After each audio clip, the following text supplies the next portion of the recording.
Stop the press! Megan's latest vintage of her Napa Valley wine is now here. It's live on her website now.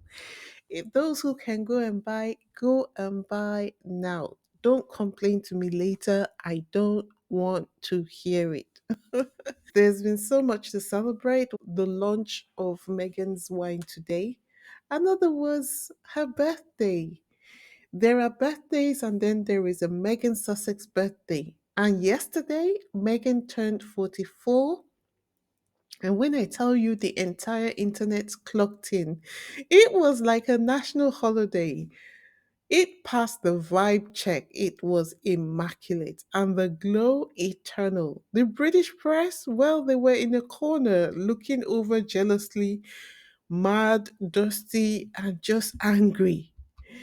Welcome back to the Isabella Banks YouTube channel, where the tea is always hot, the stories are always juicy, and your host, yes, that's me, Wheezy, is always ready to peel back the layers like a royal scandal lasagna. So buckle up, because we've got birthday cake, drama, and media meltdowns to unpack as usual. Quick reminder before we continue. Our community is actively working on a formal complaint against Sophie Chandauka for her role in the Sentibale controversy. As she is listed on the roll of solicitors in the UK, we're preparing to submit this complaint to the Solicitors Regulatory Authority. If you would like to contribute suggestions or comments to strengthen the draft, click the link in the comment section below. The deadline for all input is 9th August 2025, so don't miss the chance to be part of this important action. So, guys, let's start with the love. Megan celebrated her 44th birthday yesterday, as we all know, and the love came in waves. Look at this birthday wish from Daniel Martin. He was like, "Happy birthday, sis." Abigail Spencer, phew, she went full poet mode, calling Megan champagne in human form. Aww. Did you guys know that Megan and Abigail shared a birthday? Yup. Double Leo energy, fire signs, stay winning. Megan even popped into the comments like, "Thank you, Abs. See? Real friendship energy. No PR script needed." Then Kerry Washington rolled through like a whole goddess saying, "Love you so much, Queen." Women supporting women for sure. But the gag is it wasn't just her friends who were supporting her. Major platforms showed out too. I'm talking VH1. VH1 called her a modern royal, redefining the game. The royal family must have hated that. Disney Wiki sent birthday wishes. What about People magazine? They were clocked in.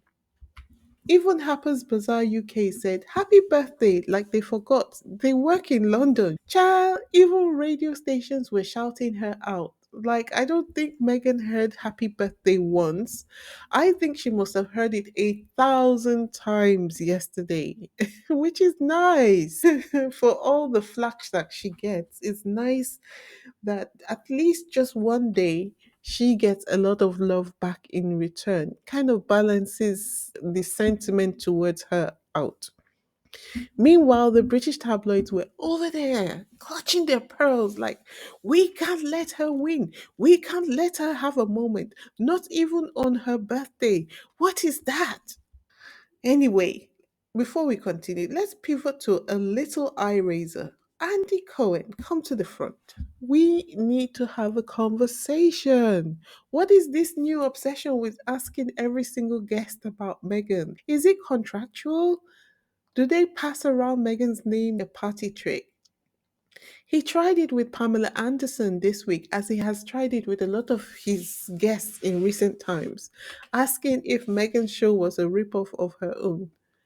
Well, Pamela, ever the graceful queen, was like, "No, I didn't invent cooking shows. End of story." But we all know, I guess, why he's doing it. I think most celebrities have realized that Meghan's name attracts a lot of attention. So when they want attention, they just make sure that they insert Harry and Meghan's name. And unfortunately, seems to be what Andy Cohen is doing, because how many people are checking for what happens live outside of the Bravo audience? Not many people, I don't think.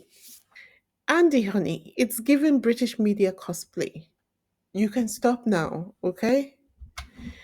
Just when you think the British media can't get any more desperate, here comes the old narrative, dusted off like an expired scone.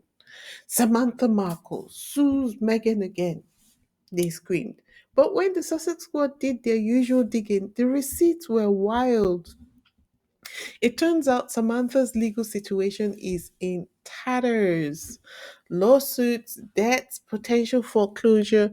She's not exactly in a position to be suing anyone if she didn't have a sponsor. It will be interesting to know who that sponsor is. And girl, it appears that she has been diagnosed with borderline personality diagnosis in the past. I mean, there's a document floating around online that says that she was diagnosed with borderline personality diagnosis. If that is true, it would explain so much, don't you think? The UK media tried to weaponize her like a final boss, but the reality of the situation is that she's barely holding on to her own controller. So, how can she even make an impact in someone like Meghan's life? The other thing they tried to attack Meghan with on her birthday was the so called bullying allegations. That evil man, Valentine Low, tried to revive the bullying allegation storyline, and it flopped harder than a royal podcast on Spotify. It didn't land, no buzz, no traction. Not even Piers Morgan picked it up. Piers Morgan stays foaming. He appears to have forgotten his own opinion from when he was still honest, or at least pretending to be honest, about 4 years ago. Look at this tweet he posted in 2021. He says, "This is misleading nonsense. The former staff members did not make the bullying allegation, Jason Knopf did."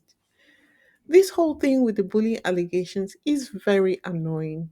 More so because they refuse to release the so called bullying report while simultaneously using the bullying allegations to smear Meghan.